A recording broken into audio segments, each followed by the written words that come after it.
Hello, everybody, and welcome back to TBN Week 10 Recap presented by BGM and myself. Let's get right into it. Some top headlines. It was a pretty average week throughout the league. Some medium scores per se. Um, Everybody had a decent week, I would say, but the playoff race is heating up. Top teams continue to hold firm, and some underdogs are coming alive. The ESPN number one curse record goes to 3-7 after this week. So shout out Geet. And the preseason favorite has now been eliminated from playoff contention, falling to 1-9.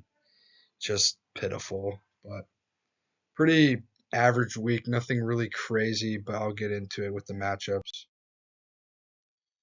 First matchup is myself and Dylan. This was the Jonathan Taylor track meet event matchup. That dude is absolutely unbelievable and just so dear to my heart and to this team. He's an all-star. Jackson Dart, I hate that you got injured and you're out this week. But shout out Jameis Winston, that dude's a dog. But James Cook, mid. Puka, this was your floor game. If 17 points is this guy's floor, it's pretty great. Stephon Diggs finds the end zone. How to start Mason Taylor because Jake Ferguson's out. That dude's fucking terrible. He's a fucking terrorist. Roma Dunze goes from zero to hero. Jordan Addison, terrorist. Justin Fields, terrorist. So I will note, though, I know the score is deceiving. You look on the other side. Even if I didn't start Jonathan Taylor, I still would have won. So, but on Erks' side, I mean, he didn't have um, Jamar Chase or Rashee Rice. So, I mean, I also didn't have Javonte Williams and Jake Ferg. So it was kind of a whose weaker bench can get it done. Drake May was fine. Travion Henderson finally came alive. Like, he's 8 weeks too late, or 9 weeks too late, I would say. Dobbins gets hurt. It's terrible, and he's not even on this roster anymore. Neither is the guy below him, AJ Brown. Both of those guys are just done. Zay Flowers, mid. Brock Bowers died after putting up pretty much 44 points last week, or a week ago, I would say. Colson Lovin, mid. Quinshot Judkins, mid. Bryce Young, absolute terrorist. It was just a bad week for Erks and a great week for me. So this one stings a little bit more for Dylan, as it did for me last week when you lose a close or not close. No, this was not close at all. But when you lose a divisional matchup, it just sucks. So Dylan, I'm not worried about you. I'm really not. So moving forward, Paul versus Eric is the next matchup. Um, this one was kind of weird to follow along, I would say, because at the start of the week, Eric was favored, I think, by 11 points going into the week before Thursday Night Football. And then Bo Nix just shit his pants everywhere and just poopy diaper explosion, just fucking filthy. And you had some pretty good shit on the other side from Paul. You got Olave getting in the end zone. A lot of production there. George Kittle finds the end zone. Jared Goff, 320 yards and 3 touchdowns. And then everybody else was pretty mid, just pretty solid, I would say, except one guy, DJ Moore. He went from hero to zero. He went from 23 points to nothing.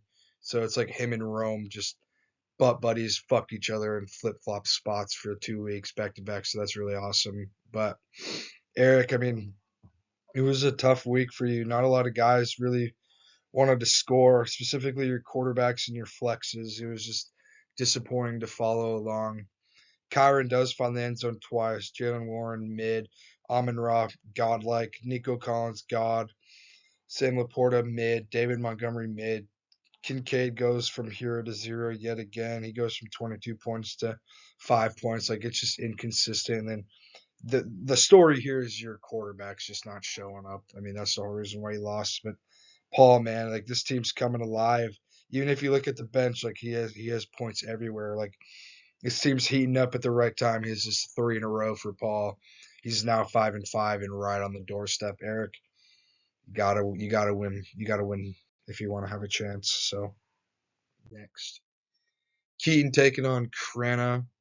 This one was pretty fucking mid. I hated watching this one. Keaton, this team is terrible. I'm sorry. Like this is just it's not going well. I know you made a trade. I know you wanted to get some upside, but it's not great. I don't. There's only like 5 guys that I really even like. It sucks that Jalen Hurts fucking probably had his second worst game all year. Like it's just terrible. Um, Rashid Shaheed, new playbook, new team. It's bound to happen. Yeah, I think he'll be fine. Jefferson, worst game of his fucking life ever. Tyrone Tracy, terrorist. JJ McCarthy, terrorist. Travis Etienne.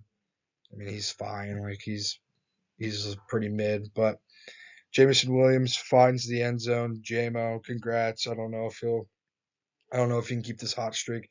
Debo finds the end zone. It was pretty mid. This team is just bad and mid. I mean, the only guys I really like is when Bucky comes back, when Hampton comes back. Maybe if Pearsall plays football ever again on your bench, the Joku's starting to kind of be reliable again. Jefferson, he'll be fine. Debo will be fine, but maybe they'll play for you even if that trade goes through. I don't know. We'll see, but we'll get into that a little later. Crater, this team's great. I mean, I know you didn't have Worthy, and I know CJ Stroud was out, but I'm not worried about it when you got Caleb, faggot boy, doing his thing. Barkley mid. Jacobs was great, and then he fumbled, but he still had 20 points. Metcalf mid.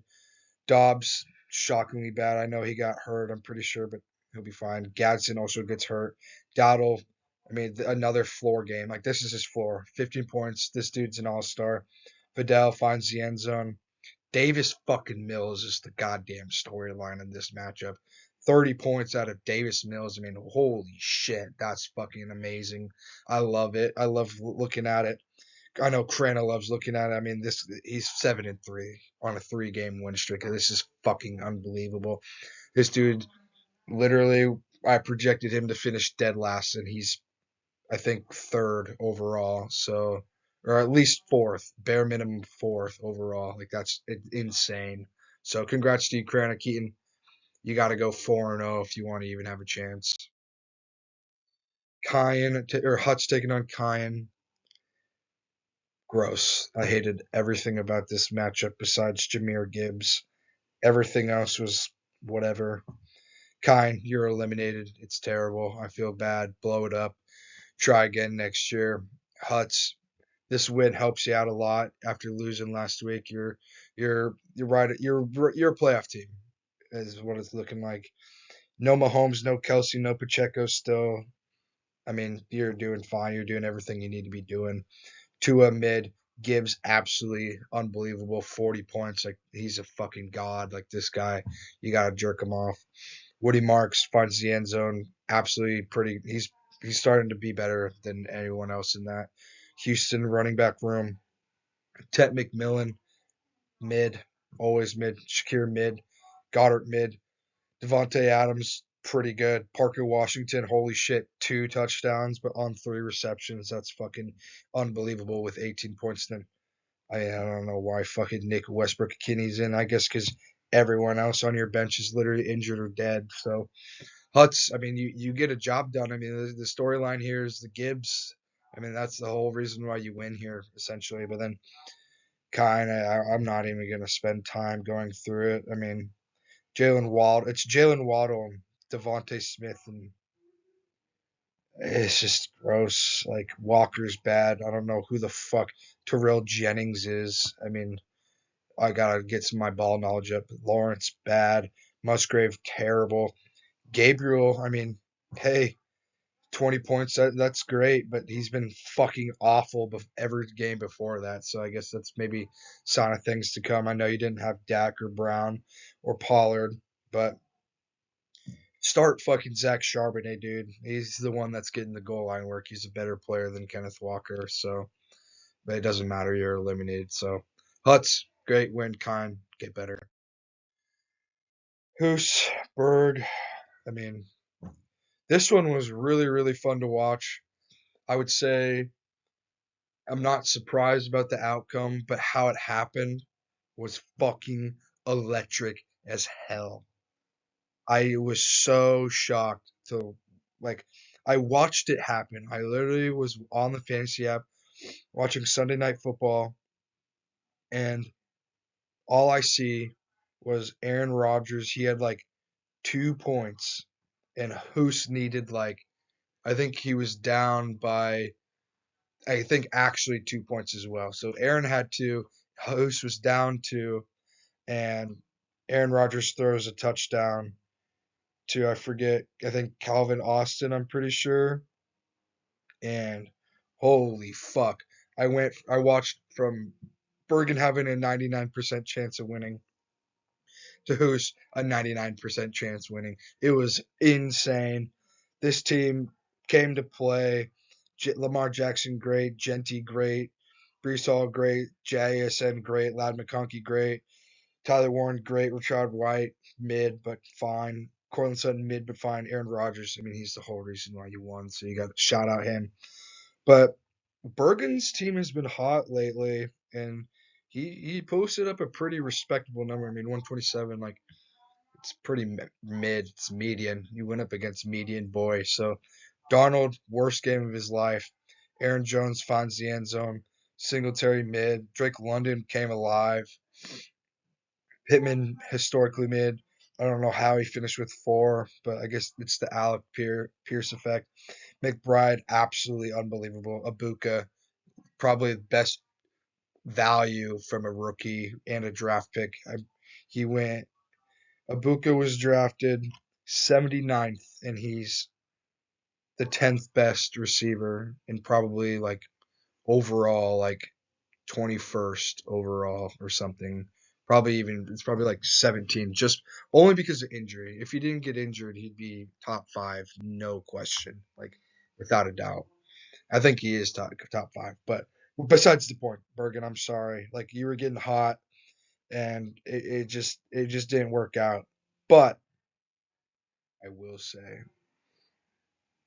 you had Mac Jones on your bench and you started Darnold and Penix, which I think everybody would have done the same.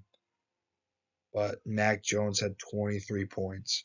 You replace either one of your quarterbacks and you end up winning. You end up knocking off Hoos. So I mean, this was the week to beat Hoos, and you just couldn't get it done. You lost on a heartbreaker, Berg, and I'm very sorry. But Hoos, congratulations. We'll see you in the playoffs probably. Last and final matchup. Ashton taking on Geet. I mean, Geet just fucking gets it done, man. Like, he's just getting it fucking done. And I don't know how. I still am just shocked every week. And it's pretty obvious why he's getting it done. Achan, 40 fucking points. Stafford, 27 fucking points. Everybody else, pretty fucking mid. Besides Alec Pierce, this dude's come out of nowhere. It's just because he's a deep threat. But again, this was the week to beat Geet. He puts up a low number, the lowest number he's posted in a couple weeks, and Ashton just shits the bed. This team shits the fucking bed again. It's just super unlucky because he didn't have Pickens, he didn't have Lamb, he didn't have Godwin, he doesn't have McLaurin, he doesn't have his regular guys. Granted, I know Godwin and McLaurin haven't played a single fucking snap of football in like a month and a half, but those are guys that you want playing. Those are guys you want to play. McCaffrey, floor game. Daniel Jones, welcome back to reality. Nick Chubb, fucking probably needs to retire. Wandale, mid. Troy Franklin finds the end zone, but it's not enough. Hawkinson, mid. Marvin Harrison, dude. He's like the most. He's like, I don't know how to describe it. He's just such a fucking aggravating fantasy asset. Dude gets all the targets in the world, and he finishes with 3 receptions for 33 yards and a touchdown.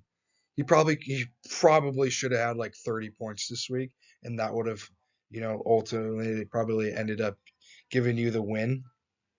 But Marvin Harrison's just a fucking bomb, so whatever. Mayfield probably is just Baker Mayfield doing Baker Mayfield things. Pop Douglas, get him out of this fucking lineup. That's disgusting to look at. Literally start anybody else. And I know your bench. It's a tough scene, but Geet also started a guy who posted up 0 points and is not playing probably until week 14, or probably not even for the rest of the year. Garrett Wilson, because the Jets suck. So Geek continues to shock the fucking world. I mean, it's respectable. He's a respectable 7-3. It's just I don't know. I don't know what deal he made with the devil to get here. So Ashton, I'm sorry, Geek, keep it up. League standings. Everybody can see this. Everybody, I'll get into it with the bracketology video, but 4 teams are 7-3. Paul's coming alive. Hutz is alive. Ashton needs a couple crucial wins. Eric needs a couple crucial wins. And then I guess Keaton and Berg, I mean, if they even want a chance at the money, they got to go 4-0 and have some other shit happen. So not really much has changed standings wise besides preseason favorite being eliminated. Projected playoff bracket after this last week. I'm at 1, Hoos at 2, Geet at 3, Kryn at 4, Hutz at 5, Erks at 6. It's starting to settle in. This was out. It's been these 6 teams plus Ashton and Eric for like I don't know how long, at least 5 weeks. Everybody's just kind of been interchanging in and out. But these are the teams that are regulars. They're not new here. So ESPN, this is how ESPN sees it. Geet at 1, I'm at 2, Hoos at 3, Kryn at 4, Erks at 5, Hutz at 6, Paul at 7, Ashton at 8, Eric at 9, Bergen at 10, Keaton at 11, and Kine, of course, at 12. I don't hate it. This is ESPN after like week 9. It's respectable now. You can see how it's justified, but it literally just kind of goes by record now, and obviously points for. But I mean, I don't know. It's fine. This is how I see it. I see Hoos at 1, Geet at 2, myself at 3, Krenna at 4, Hutz at 5, Erks at 6, Ashton at 7, Paul at 8, Eric at 9, Berg at 10, Keaton at 11, and then Kine, of course, at 12. The bottom 3 teams won't change depending if one of them or both of them go 4-0 and some other fuck shit happens. But, I mean, I don't really know how to explain it besides that the 4 teams on the left are clear and dominant. I'll get into it in the bracketology video coming out after this. And the teams in the middle, like those are the teams that are like, you have a chance. And then I would include Eric in that. Like 5 through 9, you've really got a chance. You just have to win. You probably got to go at bare minimum for some of these teams. 3-2, I would say. 3-1 going forward. Excuse me. I think it's 3-1. 2-2 at absolute worst, but if the second you lose 2 games, you're probably kicking the can. So week 10 outlook, matchups to highlight. I forgot to put the rankings, but I don't think anyone cares. Burke's taking on Hutz. It's a playoff matchup. He literally just saw it. Geet versus Krana. It's a playoff matchup. Like these are the teams that the 5 through 9 people I was just talking about. Like you need to Hutch, you need to win this game. Erks, you need to win this game. Geet versus Krana, the loser of that opens a door for a hell lot of people. So we'll see what happens. It could open a door for me if I lose. Like who fucking knows? We'll see what fucking happens. But will Paul prevail and get into the playoffs? Will Ashton overcome more adversity and also make the playoffs? I'll also include Eric. I'll also include Hutz if he can stay hot. Like these are dark horse teams that have a chance. And then what team gets eliminated this week? Because Bergen and Keaton, one of you guys are bound to fucking get eliminated after this week. And then can there be even more miracles answered? I could bite every single word I just said, and Bergen and Keaton could fucking find a way.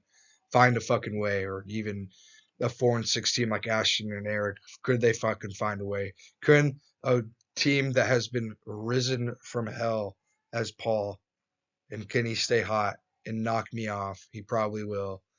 And go from what 2-5, 1-5, 2-5, I think, yes, and go 6-5 after this week and make it into the playoffs. I mean, this shit would be crazy. But gentlemen, that's what I got.